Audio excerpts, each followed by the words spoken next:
Manchester test match draw हो चुका है। जैसा कि हमें पता है कि पहली इनिंग में जब टीम इंडिया ने बैटिंग की थी 358 रन बनाए थे, लेकिन जब इंग्लैंड की बैटिंग की बारी आई तो उन्होंने इतने रन स्कोर बोर्ड पे लगा दिए कि टीम इंडिया टेंशन में आ गई। 669 रन उन्होंने बना दिए और लीड हो गई उनकी 311 रनों की।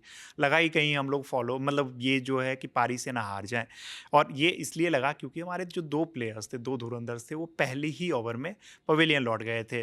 यशस्वी जायसवाल और साई सुदर्शन तुरंत तुरंत आउट हो गए थे। उसके बाद बारी थी कि आपको 5 सेशन जो है इस मैच को बचाना है, क्योंकि जीतने के चांसेस काफ़ी कम थे। 1.5 दिन में आप इतने ज़्यादा रन बना के इंग्लैंड के खिलाफ मैच को नहीं जीत सकते हो।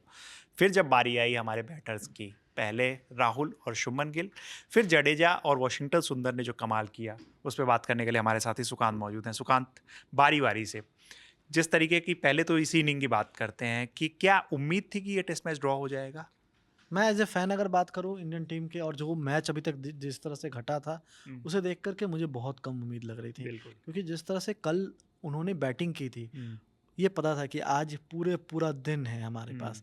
और एक तो आपके पास स्कोर में भी बहुत 137-38 रन के आसपास आपके पास वो बचा हुआ था।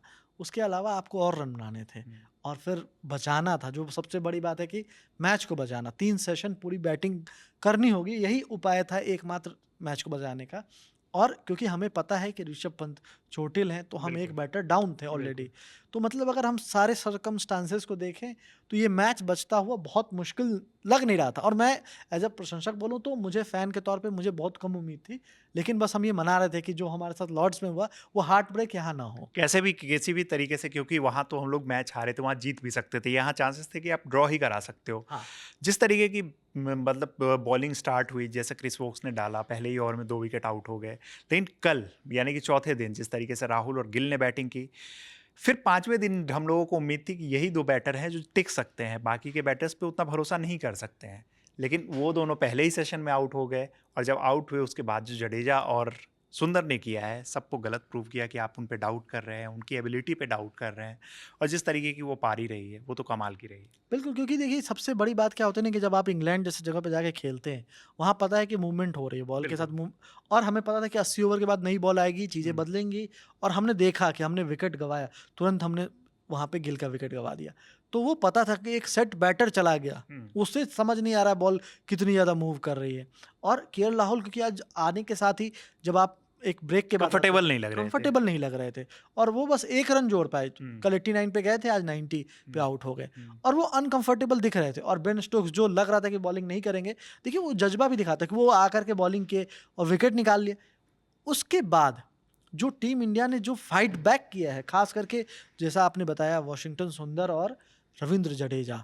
रविंद्र जडेजा वो नाम है जो इंग्लैंड बहुत जल्दी भूलना चाहिए, क्योंकि इस मैच में तो बहुत डिस्टर्ब किया है, बॉलिंग में भी 4 पूरी विकेट। सीरीज़ में, पूरी और सीरीज़ में फिर उन्होंने इस डिस्टर्ब। सीरीज की तो फिर मैं क्या ही बोलूँ। बिल्कुल। हमने देखा लॉर्ड्स में वो कमाल करते हुए, हमने एजबेस्टन में देखा, हमने हेडिंग्ले में देखा। रवि वो मैं बता रहा था अभी, पहले भी हमारी एक बातचीत हो रही थी उसमें, 113 का एवरेज है और इस पूरी सीरीज में किसी का एवरेज उनके इतना नहीं है। एक और स्टैट्स बता दूँ कि नंबर 6 या उससे नीचे की बैटर्स की जब बात आती है ना, रवींद्र जडेजा पहले ऐसे इंडियन बैटर बने हैं जिन्होंने इंग्लैंड में 2 टेस्ट सेंचुरी जड़ी है, क्योंकि वो काफ़ी डाउन द ऑर्डर बैटिंग करने के लिए आते हैं, तो वहाँ से सेंचुरीज लगानी इतनी आसान नहीं होती है। ये काम हमने एडम गिलक्रिस्ट को बार बार करते देखा है। उस लेवल के प्लेयर जिनको आप अगर बेस्ट 11 बनाते हो ना टेस्ट क्रिकेट की, तो उसमें शायद एडम गिलक्रिस्ट रहते ही हैं। तो वो प्लेयर वैसा काम करते थे, लेकिन जडेजा ने वो काम करके दिखाया। ओवरऑल सुकांत, जो बैटिंग की बात करें, जडेजा की बात की हमने, राहुल की बात की, इस मैच को अगर ओवरऑल देखा जाए तो जो टीम सिलेक्शन पे सवाल उठ रहे थे, लगातार ये हो रहा था कि आपने सुंदर को भी इस टीम रखा है और शार्दुल को भी रखा है, यानी कि 2 बॉलिंग ऑलराउंडर आपने रखे हैं, लेकिन दोनों ने बैटिंग से भी कंट्रीब्यूट किया है। और दोनों बिल्कुल। ने दिखाया है कि टीम सिलेक्शन पे जितना ज़्यादा हम लोग डाउट कर रहे थे, शायद उतना ज़्यादा डाउट करने की ज़रूरत नहीं थी। क्योंकि देखिए हमारे पास ऑप्शंस क्या अवेलेबल है वो देखना पड़ेगा। बिल्कुल। वो हमें पता था कि जो एबिलिटी शार्दुल के पास है, हुँ, वो ये है कि वो आकर के बैटिंग कर लेते हैं। और हमने देखा पहली इनिंग में कि किस तरह से उन्होंने आकर के जिम्मेदारी वाली पारी खेली बिल्कुल। थी। और ये चीज़ आपको तब अखरता जब ये मैच अगर आप हार गए होते। हुँ, और दूसरी बात ये कि जो बॉलिंग में हुआ है, हुँ, वो ऐसा नहीं कि हमारे पास विकल्प की कमी थी, क्योंकि अर्शदीप चोटिल हो गए थे, हमारे पास नीतीश रेड्डी अवेलेबल नहीं थे, हमारे पास जो हमारे आकाशदीप जो बहुत प्राइम एजबेस्टन में दिखे थे, हुँ, वो नहीं थे। तो जब आपके पास 3-3 ऐसे ऑलराउंडर नहीं होते, तो ये सवाल तो उठते रहेंगे कि क्या बिल्कुल। प्रसिद्ध, क्योंकि हमने प्रसिद्ध कृष्णा को देखा है कि उन्होंने क्या किया है। अब रही बात अंशुल कंबोज और बाकी कॉम्बिनेशन उनको भी खिला के देख लिया। हाँ। और ओवरऑल जो सेटिस्फैक्शन, मतलब अंशुल कंबोज का जो प्रदर्शन है, ठीक है एक ही टेस्ट मैच हुआ है, लेकिन आप जब किसी प्लेयर को लेके आते हो तो उनकी एबिलिटी को देख के हुए लाते हो। जब वो टीम में नहीं आए थे तो वही लगातार चर्चा हो रही थी कि वो 140 प्लस की बॉल डालते हैं। उनकी बॉलिंग की स्पीड भी बहुत ख़राब रही है, शायद एक जो मतलब मीडियम पेसर होती है उनसे भी कम इनका एवरेज रहा है, और उसके साथ साथ वो इतने इफेक्टिव दिखे नहीं है। तो अब अगले टेस्ट मैच की बात करें तो क्या आपको लगता है कि क्या क्या चेंजेस हमें देखने को मिल सकते हैं? देखिए, पहली चीज़ जो मुझे लग रहा है कि जो ज़रूर देखने को मिलेगा, वो ये कि पहले तो ये बुमराह हो सकता है कि नहीं नहीं खेले। खेले, वो हाँ, पहले ही क्लियर कर चुके हैं 3 मैच, और वो इफेक्टिव नहीं दिख रहे हैं। हाँ, क्योंकि वो दिख रहा है कि उनके ऊपर जो है ना, हुँ, वो मतलब एक्स्ट्रा वो दिखता है एग्ज़ॉशन। हुँ, और अब क्योंकि 3 दिन बाद ही अगला मैच है, हुँ, तो ये ज़्यादा ब्रेक नहीं है, जो जैसे 8 दिन का ब्रेक था, वो नहीं है। तो हमारे पास बुमराह तो नहीं होंगे, ये तय है। उनके अलावा हमारे पास एक और ऑप्शन है, अंशुल कंबोज के साथ आप जाना चाहोगे कि हुँ, नहीं जाना हुँ, चाहोगे, वो देखना होगा। आकाशदीप की इंजरी पर क्या अपडेट है, वो देखना, क्योंकि हुँ। आकाशदीप वो इफ़ेक्टिव दिखे थे। शायद आकाशदीप अगले मैच में वापस आ जाए। हाँ, तो वो हाँ, अगर फिट हो जाते हैं, जो ग्रोइन हुँ, इंजरी थी हुँ, उनकी, हुँ, अगर वो उससे फिट हो जाते हैं तो पक्का खेलेंगे वो हुँ, मैच। हुँ, हुँ, और क्योंकि एक लंबा ब्रेक मिल गया उनके पास, रिकवर होने का एक अच्छा समय था, 5 दिन इधर है, 3 दिन उधर, तो 8 दिन का ब्रेक लगभग उनके पास है, तो रिकवर होने के लिए। अर्शदीप के पास भी वो मौका है, तो बिल्कुल, अब हो सकता है कि डेब्यू हमें देखने को मिल जाए, बिल्कुल। क्योंकि प्रसिद्ध के साथ जाना आप चाहोगे नहीं, क्योंकि आप टेस्टेड हो। और रही बात, शार्दुल अभी टीम में नहीं हटेंगे, हुँ, क्योंकि शार्दुल भले ही बॉलिंग में इफेक्टिव नहीं दिखे हों, लेकिन वो अभी बैटिंग में बैटिंग में उन्होंने वो इफेक्टिव। कंट्रीब्यूट किया है। जी। तो क्या आपको लगता है कि कुलदीप भी अगले मैच में हम लोग देख सकते हैं?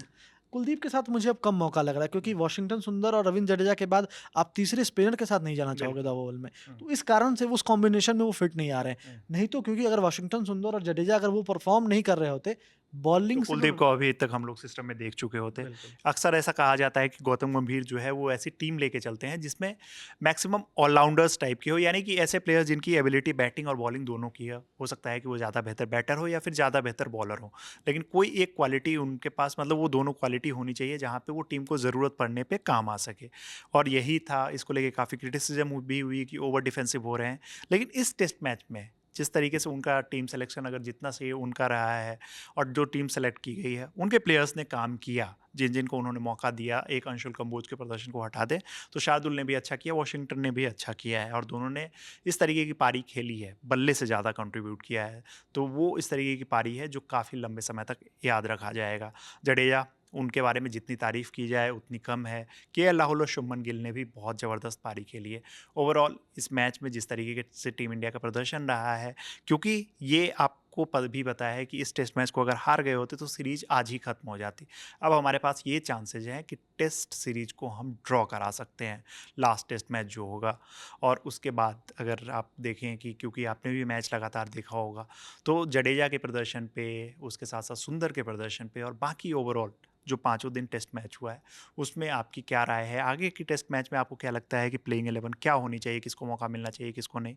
इन सब के बारे में हमें कमेंट बॉक्स में ज़रूर बताते रहिएगा, हमें करेक्ट करते रहिएगा, क्योंकि काफ़ी चीज़ें हम ऐसी हैं कि हम ऐसी चीज़ें बताते हैं जिससे आप सहमत नहीं होते हैं, आपके पास बेहतर पॉइंट होते हैं, तो वो भी हमें कमेंट बॉक्स में दर्ज कराइएगा। मेरा नाम है रविराज, मेरे साथी हैं सुकांत, और वीडियो को शूट किया हमारे भाई प्रशांत ने। देखते रहिए ललन टॉप और ललन टॉप स्पोर्ट्स। धन्यवाद।